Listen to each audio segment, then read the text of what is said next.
नदीम अफजल चंद साहब सीनियर रहनुमा Pakistan peoples party के, किसी तारुफ के मोहताज नहीं, हमें इस वक्त प्रोग्राम में ज्वाइन करें। चंद साहब अस्सलाम वालेकुम, बहुत शुक्रिया ज्वाइन करने के। चंद साहब, सबसे पहले मुबारकबाद आपको, आपकी हुकूमत, अगरचे आप काबीना में नहीं है लेकिन 1 साल मुकम्मल हो गया है, बड़ी आज अचीवमेंट्स गिनवाई जा रही हैं। काबीना का हिस्सा बनना पसंद करेगी पीपल्स पार्टी आप? देखिए, एज ए डेमोक्रेट तो हमें सबको मुबारकबाद देनी चाहिए। चलो, जैसी कैसी भी हुकूमत है, जैसे कैसे भी इलेक्शन हुए, लेकिन 1 साल मुकम्मल हुआ, अच्छी बात है। दिवालिया होने से मुल्क बच गया, लेकिन दिवालिया करने पे नौबत यहाँ तक कैसे पहुँची, ये भी कभी ट्रुथ एंड रिकन्सिलिएशन कमीशन बन जाए तो अच्छी बात है कि इस मुल्क को ऐसा हुआ। फिर ही आप आइंदा कौमें तरक्की करती हैं, पिछली गलतियाँ तस्लीम करें तो। लेकिन मैं समझता हूँ प्राइम मिनिस्टर साहब ने अच्छा हुआ, कौम को मुबारकबाद भी दी, हम उनको भी आपकी वसासत से मुबारकबाद पेश करते हैं। लेकिन मेरी आपकी वसासत से उनसे एक गुजारिश ज़रूर है कि ये आपके जो चंद वो ज़रा जो कहते हैं ना रिकॉर्ड चीज़ों में कमी हुई, रिकॉर्ड कमी हुई। देखें, किसी की मजबूरियों और किसी पे जो है ना महरूमियों पे कभी जश्न नहीं मनाना चाहिए। अब इस वक्त जो चीज़ें सस्ती हुई हैं मार्केट में, जब आप चले जाएं, मैं हर जगह पे ये कहने के लिए तैयार हूँ, सिवाय ज़िम्मेदार की उन चीज़ों के जो सब्जियाँ या फ्रूट जो किसान का था वो सस्ता हुआ। वो क्यों सस्ता हुआ कि पैदावार बहुत ज़्यादा हो गई, लोगों ने काश ज़्यादा की।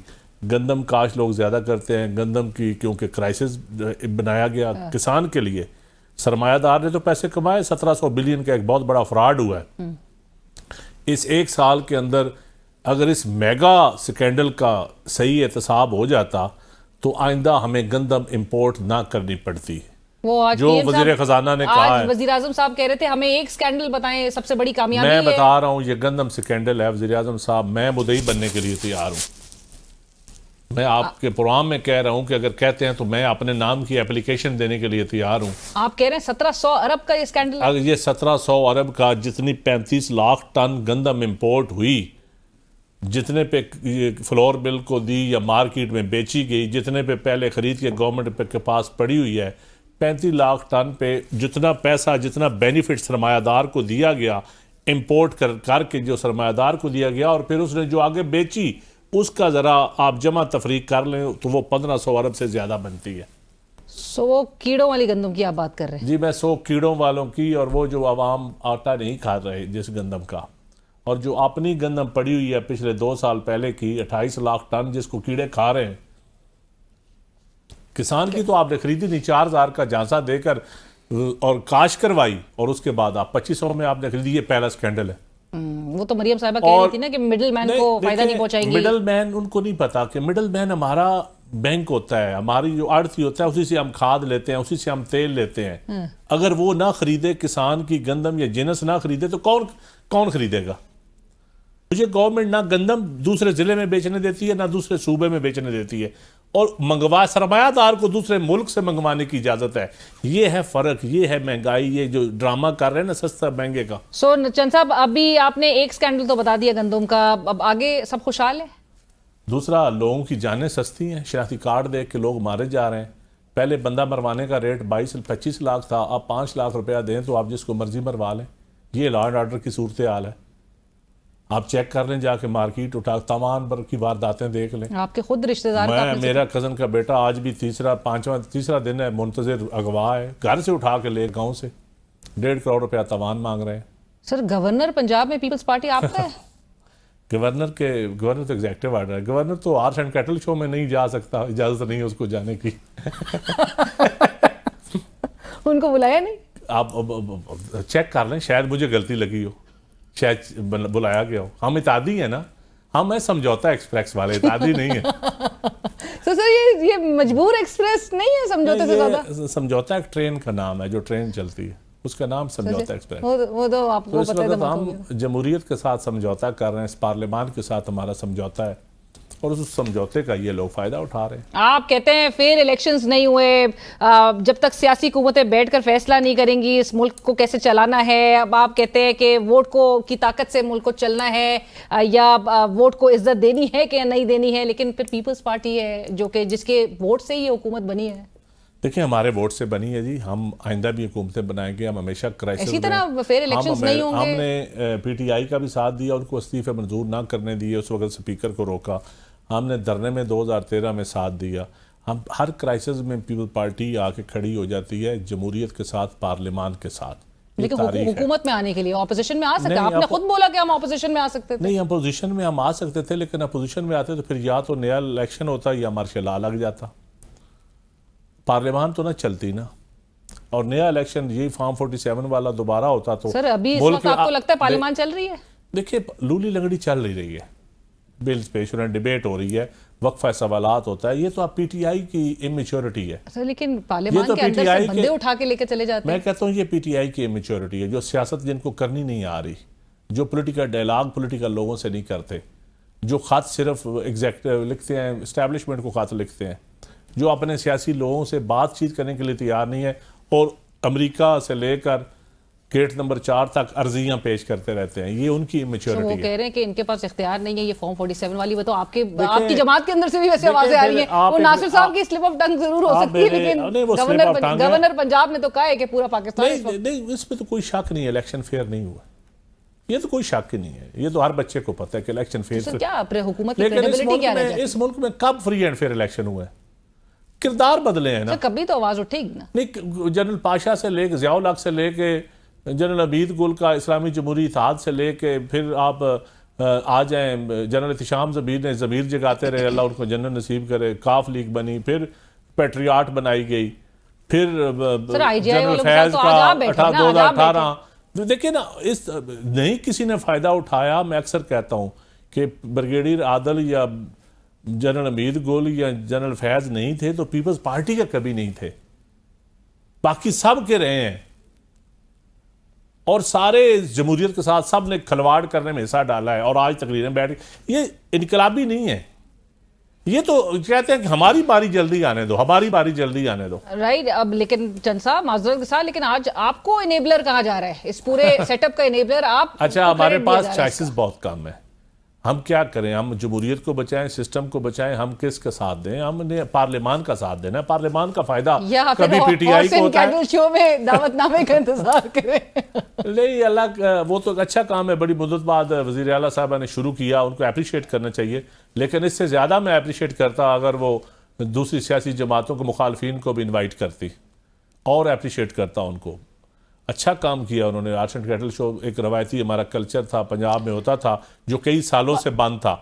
वो जो को काम अच्छा करेंगी उनको अच्छा हम ठीक है, लेकिन यहाँ आवाम के साथ जिस तरह से, और तनकीद का तो यही निशाना उनको बनाया जा रहा है कि आवाम के साथ भी तो फिर उसी तरह का सलूक आर्ट्स एंड कैटल वाला ही किया जा रहा है। वज़ीर आज़म शहबाज शरीफ साहब आज कह रहे थे कि खींचातानी नहीं करनी, यकसुई के साथ, और वो तो बड़ा खुश थे, बल्कि इदारों के साथ वो मार्च कर रहे हैं हाथ में हाथ मिला के।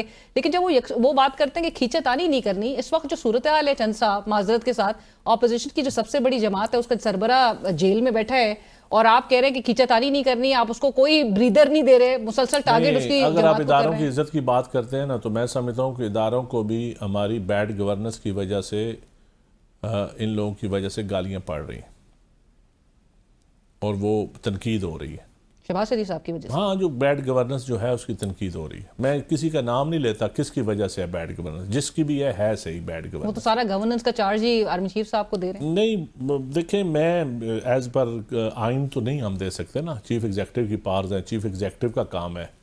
अब अगर चीफ एग्जीक्यूटिव खुद किसी को अप्रिशिएट करना चाहे तो ये उसकी अपनी जिम्मेदारी या उनकी अपनी इंटेलेक्चुअल लेवल है, उनका अपना सोच है। लेकिन एज पर कॉन्स्टिट्यूशन मेरी जिम्मेदारी, मैं तो जवाब दे अपने वज़ीर आज़म को ठहराऊंगा, अपने वज़ीर आला को ठहराऊंगा, अपनी पार्लियामान को ठहराऊंगा, कि जिसको मैंने वोट दिया मैं तो उससे जवाब लूंगा।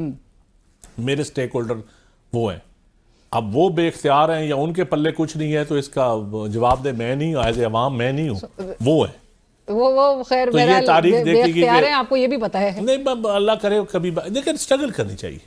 ये ट्रांजिशनल फेज़ है, ये आहिस्ता आहिस्ता इर्तिकाई अमल है। जमहूरियत एक दिन से मजबूत नहीं होगी, इसके लिए कुर्बानियाँ आती रहेंगी, लेकिन क्वालिटी ऑफ डेमोक्रेसी पे दिन रात डिबेट होनी चाहिए और हमें डिलीवर भी करना चाहिए। और आपको रोल मॉडल बनना चाहिए, हमें रोल मॉडल बनना चाहिए। रोल मॉडल पॉलिटिशियन बनेगा तो ऑटोमेटिकली जमहूरियत मजबूत होगी, पॉलिटिकल पार्टीज के अंदर डेमोक्रेसी आएगी, जमहूरियत आएगी, सियासी जमातों के अंदर जमहूरियत आएगी, तो पार्लियामान के अंदर भी जमहूरियत जाएगी।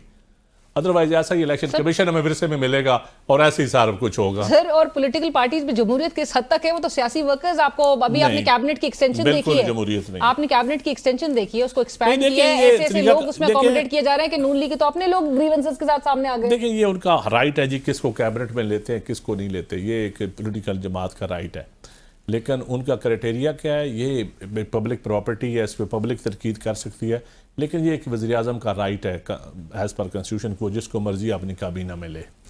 लेकिन उसके बाद जिम्मेदारी भी कलेक्टिव उनकी ही बनती है, कोई डिलीवर करेगा तो नहीं है।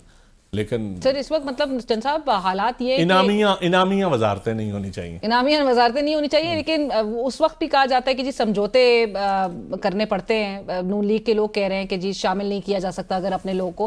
लेकिन इस वक्त अवाम क्या देख रही है कि नवाज शरीफ साहब के भाई वजीर आजम इस मुल्क के, बेटी वजीर आला पंजाब की, समधी उनके डिप्टी वजीर आजम है, तो यही इस किस्म की जमहूरियत के साथ मुल्क को आगे लेकर बढ़ना चाहते हैं। देखिए जी ये कोई आइडियल जमहूरियत तो नहीं है, और मैं समझता हूँ कि मियाँ नवाज शरीफ साहब का उम्र के मतलब अब सीनियर तरीन लोग हैं वो, लेकिन बेहतर होता कि वो एक अच्छी जमहूरियत देकर जाते सियासत में। लेकिन बदकिस्मती से मैं समझता हूँ उनका जो एग्ज़िट हुआ है पॉलिटिक्स में वो कोई अच्छा आइडियल नहीं हुआ। उसको अब कभी भी काबिल तारीफ़ नहीं कह सकते कि उनको ऐसा मैंडेट नहीं लेना चाहिए था। उनको अपने मुखालफिन को इस तरह विक्टिमाइज नहीं होने देना चाहिए था। लोगों के घर नहीं तोड़ दे, उनकी बेटी वज़ीर आला, उनका भाई वज़ीर आज़म हो, और मेरे भी मुखालफिन के घर तोड़े गए, या जिस तरह एक आमद नासिर चट्टा, जिस तरह चंद लोगों के घर तोड़े गए, ये नहीं तोड़े जाने चाहिए थे। इसका जवाबदेह मियाँ नवाज शरीफ साहब हैं, और मैं समझता हूँ उनकी सोच, उनकी सियासत, ये वो फिर उनके वो तारीख़ में अच्छे अल्फाज से नहीं लिखी जाएगी। ये चीज़ें जो उनके खाते में अब आ गई हैं, या तो वो बोलें कि वो कौन कर रहा है कौन नहीं कर रहा, उनके कितना इख्तियार है, लेकिन जब उन्होंने ली हुई है हर चीज़, इख्तियार इंजॉय कर रहे हैं, इक़्तिदार इंजॉय कर रहे हैं, तो फिर जिम्मेदारी भी उनकी बनती है। राइट। और अब आखिर में ये ज़रूर बता दीजिए, एक साल से जो आपके पावर शेयरिंग के हवाले से जो ग्रीवेंसेस हैं, कंसर्न्स हैं, वो अभी तक अनएड्रेस्ड क्यों है नून लीग के एंड से? अब तो हमारा कोई डिमांड भी नहीं रह गई। डिमांड नहीं रह गई? डिमांड कोई रह गई समझौता, क्योंकि उम्मीद ही खत्म होगी, इसलिए डिमांड भी कोई नहीं। जब उम्मीद खत्म हो जाए तो फिर मुतालबात नहीं रहते। और मैं समझता हूँ एक तरफ से आप तनकीद भी करें और दूसरी तरफ से आप उम्मीद भी रखें, तो ये तो फिर ब्लैक मेलिंग हो गई, एक्सप्लॉयटेशन हो गई।